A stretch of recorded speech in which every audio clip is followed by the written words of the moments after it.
Philippe Latombe. Merci, Monsieur le Président. Ma question s'adresse au ministre de l'Action et des Comptes publics. Le projet de loi de finances 2020 marque la volonté de lutter contre les fraudeurs fiscaux et nous voulons saluer cette aspiration, d'autant plus louable que la lutte contre la fraude fiscale est à valeur constitutionnelle. Nous ne pouvons que nous réjouir de l'efficacité du prélèvement à la source qui a déjà permis de collecter 2 milliards d'euros supplémentaires, ramenant en douceur dans le giron accueillant de Bercy les égarés fiscaux et autres phobiques administratifs. En revanche, ce qui me perturbe grandement, Monsieur le ministre, c'est le mode opérationnel que vous envisagez de mettre en place pour parvenir à vos fins. Et je m'interroge, et je ne suis pas le seul, sur l'article 57 du projet de loi de finances.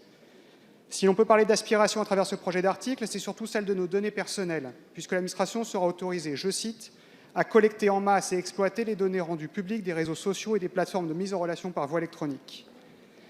En bref, on envisage de passer à la moulinette, à l'aveugle et de façon algorithmique, les données personnelles des citoyens.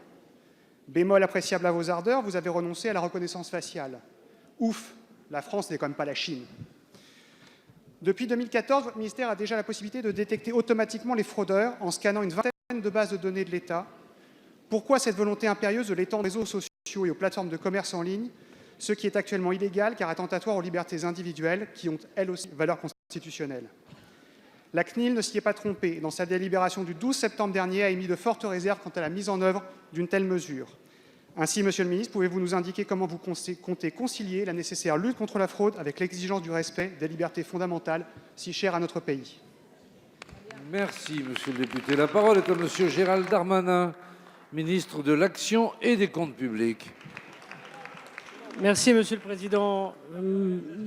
Mesdames et Messieurs les députés, Monsieur le député, l'article 57 du projet de loi de finances vient justement concrétiser ce que nous a demandé la Commission nationale informatique et liberté. Je l'ai saisi l'année dernière, suite d'abord à un débat que nous avions en Commission des finances sur la loi fraude. Je voudrais saluer la rapporteure de la loi fraude, Mme Cariou, qui nous a beaucoup aidé dans ce travail très important, notamment sur la fin du verrou de Bercy. Et nous avons proposé à la CNIL cette disposition qui existe dans beaucoup de démocraties parlementaires très respectueuses des libertés individuelles, notamment la Grande-Bretagne, mais aussi les démocraties du sud de l'Europe. De quoi s'agit-il?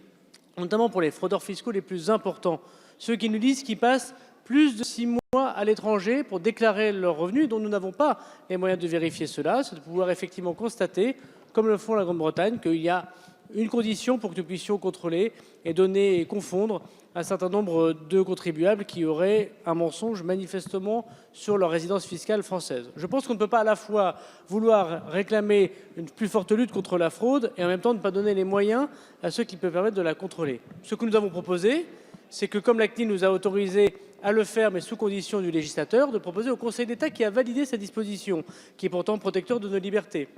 Et le Conseil d'État nous disait non, Monsieur le ministre, c'est réglementaire et ce n'est pas législatif. J'ai donc donné raison à la CNIL. L'article 57 sera en discussion au Parlement. Le Parlement décidera s'il garde ou pas cette disposition et il décidera si oui ou non la fraude fiscale est une priorité. Merci, Monsieur le ministre. Monsieur Latombe. Oui, Monsieur le ministre, je considère que la fin ne justifie pas forcément les moyens. Vous nous dites que la CNIL sera à nouveau saisie, mais son avis n'est pas contraignant et n'a pas été jusqu'à présent. Vous nous dites que le Conseil d'État a été saisi. Oui, mais le Conseil d'État nous a déjà dit que sur un certain nombre de mesures dont le PJL Justice, c'était constitutionnel alors que ça ne l'était pas. Or, on a une réponse du Conseil constitutionnel, une QPC du 14 juin dernier, qui est équivalente puisqu'elle traite de fraude sociale, dans laquelle le Conseil constitutionnel indique et sanctuarise le... Monsieur le ministre. Monsieur le député, si je puis me permettre, vous faites de légères incompréhensions avec les textes qui ont été donnés par le Conseil constitutionnel sur la fraude, mais aussi par la CNIL. La CNIL a dit ce sont des questions qui relèvent effectivement des libertés fondamentales, ça doit passer par le législateur. La CNIL a dit ça et a dit qu'elle prendrait des grandes réserves si ce n'était simplement qu'un arrêté du ministre. Je l'ai donc proposé, bien sûr, au Parlement, l'article 57. Le Conseil d'État n'y a pas dit à redire et le Conseil constitutionnel, me semble-t-il, suit souvent, mais il lui arrive de censurer, les dispositions proposées par le Conseil d'État et par le Parlement.